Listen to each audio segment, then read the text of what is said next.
his son's actions. Let me see. Can I get on the screen? Jay Prince did an interview recently, and he's talking about his son's actions when Takeoff died. Let me see if I can skip to it. And I'm proud of No Limit, Cash Money, music, and then you Skip to it.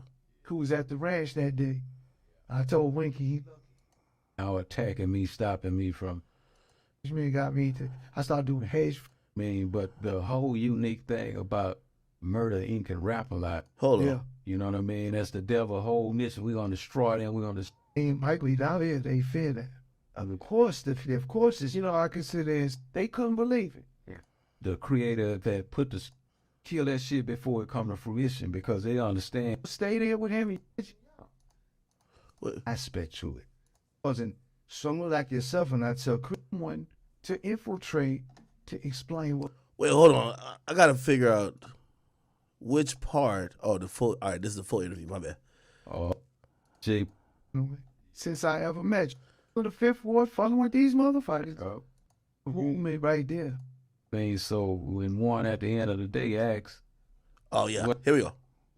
I believe it was Junior. They said he walked by. What is that all about? Yeah, one of the biggest lies that was told, Shout out Junior, man. Yeah, Jay Prince, my son, he come out of his right bag.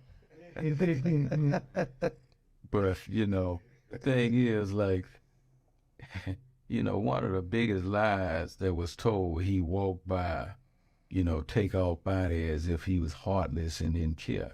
In reality, Junior, my cousin Michael Prince, that's here with me. Shout out, Mike. You know what I mean? They was there with Takeoff from the beginning to the end. You know what I mean? Even when they walked by, the walk by part, it took 3 seconds of an hour in some situation when Mike and Junior was walking by. He actually went in the restroom to wash blood off his hand where he had reached up under Takeoff. He had to pick him up and his fingers went in it. Why blood went on. So he was only going to the restroom to wash the blood off his hand and came right back. They took a 3-second piece of lie. This is what they do. That's right. That's how they twist everything. Yeah. They took 3 seconds of a whole situation, man, and told a blatant lie.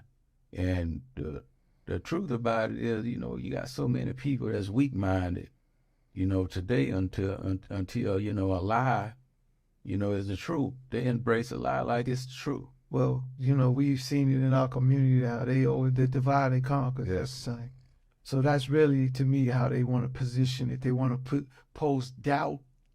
They already, again, you've been winning a long time. Right. And no one want to see the winner just stay winning. They want a chance at that crown. That's kind of interesting. And by the way, I'm not gonna go off that little piece of footage where it does look like Jay Prince Jr. walked by him. Clearly, this is Jay Prince Jr.'s probably side of the story, right? He's not gonna talk. He probably has an attorney.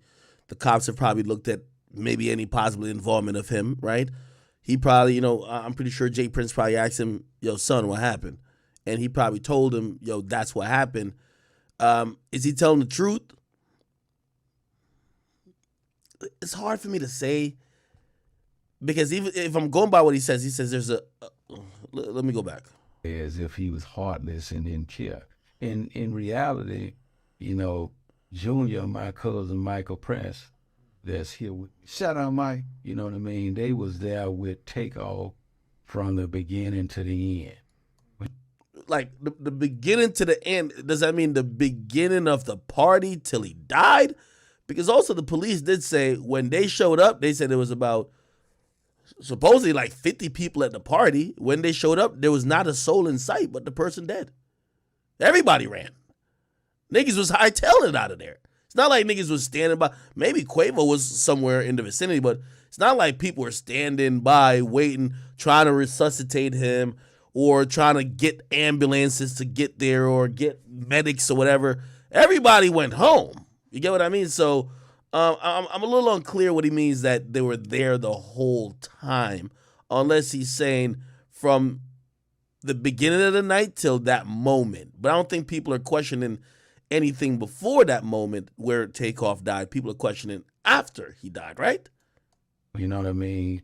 You know, even when they walked by, the walk by part, it took 3 seconds of an hour in some situation when Mike and Junior was walking by. He actually went in the restroom to wash blood off his hand where he had reached up under Takeoff. He had to pick him up and his fingers went in it. You know, Wow. blood went on. So he was only going to the restroom. Yeah, this definitely, he's pretty much given what his son told him, right? So his son told him this clearly. To wash the blood off his hand and came right back. They took a 3-second piece of lie. This is what they do. That's right. That's how they twist everything. Yeah.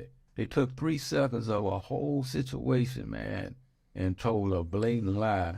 And the truth about it is, you know, you got so many people that's weak-minded, you know, today until you know, a lie, you know, is the truth. They embrace a lie like it's true. Well, you know, we've seen it in our community how they always the divide and conquer. That's the same. So that's really, to me, how they want to position it. They want to post doubt. They already, again, you've been winning a long time. Well, so, and I'm pretty sure there'll be more of an elaborate statement, I would imagine, from the Prince family, because, you know, I mean, this is not even me, right? It's not even me coming up with some of these things, but if you go on YouTube, some people, and this is where I don't know if this is all the way true, so I'm saying allegedly with this, but in some situations, let me see, Jay Prince. Okay. I seen it on somebody's YouTube page. Let me see if I can find it. I don't know. Maybe it's this. I don't know. Anyway, someone was trying to like put 2 and 2 together. If I forgot the YouTuber's name, I apologize. But basically they were like, you remember it said that Patrick Clark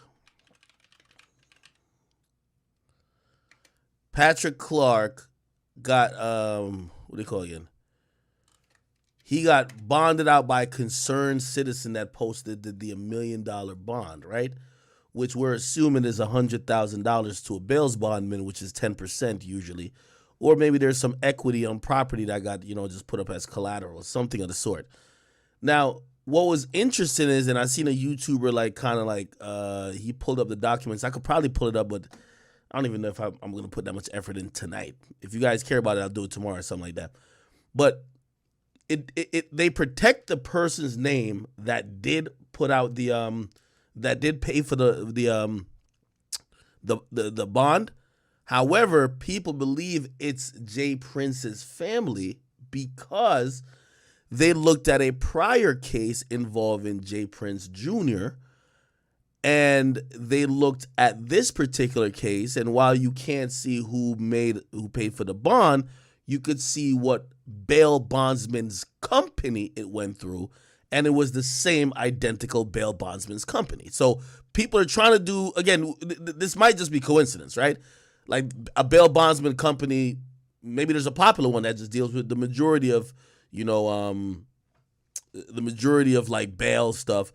But somebody pulled up some information on the bail for this guy, and they said this particular bondsman that was used is the same bondsman that has been used before by the Prince family, which led them to believe, and by the way, this is assumptions, right? We don't know clearly, would lead them to believe that maybe it was the Prince family in some sort of way who bonded this guy out. I've told y'all, I really think that Patrick Clark's going to beat this thing. I think that he's going to be able to get off on self-defense. I think because it's a high-profile case, I think they're going to charge more people because they're going to try to hold somebody accountable.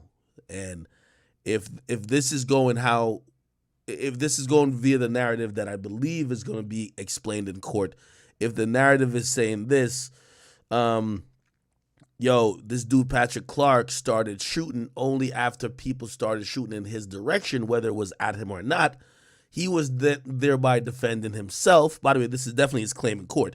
He was thereby defending himself, and him defending himself, unfortunately, he killed Takeoff. So at worst, it should be a manslaughter charge. But that could be argued as, yeah, maybe it was manslaughter or maybe some 4th degree murder type charge, but it shouldn't be something that carries more than 10 years in prison. And also, he might, unless he gets probably a good plea that says, yo, you do 5 years and you're good. You get what I mean? And yes, I'm talking about that low of a time. He probably takes it to trial and tries to, if they're offering him 20 years, he's going to take it to trial. And if he takes it to trial, he might get off on that, on the self-defense thing, just like how we've seen George Zimmerman get off, even though that's a completely unrelated situation where the guy who George Zimmerman killed, you know, he argued that he was in fear of his life. But still, in states like Texas, if bullets is coming your direction, you're usually legally allowed to fire bullets back in the other direction. Now, granted, they're hoping you shoot the person who is causing your life to be in danger, but you know niggas can't aim. So I think that's where this shit's gonna get it's gonna get very interesting. So that was the only time he talked about the Takeoff thing, and yeah, there's a few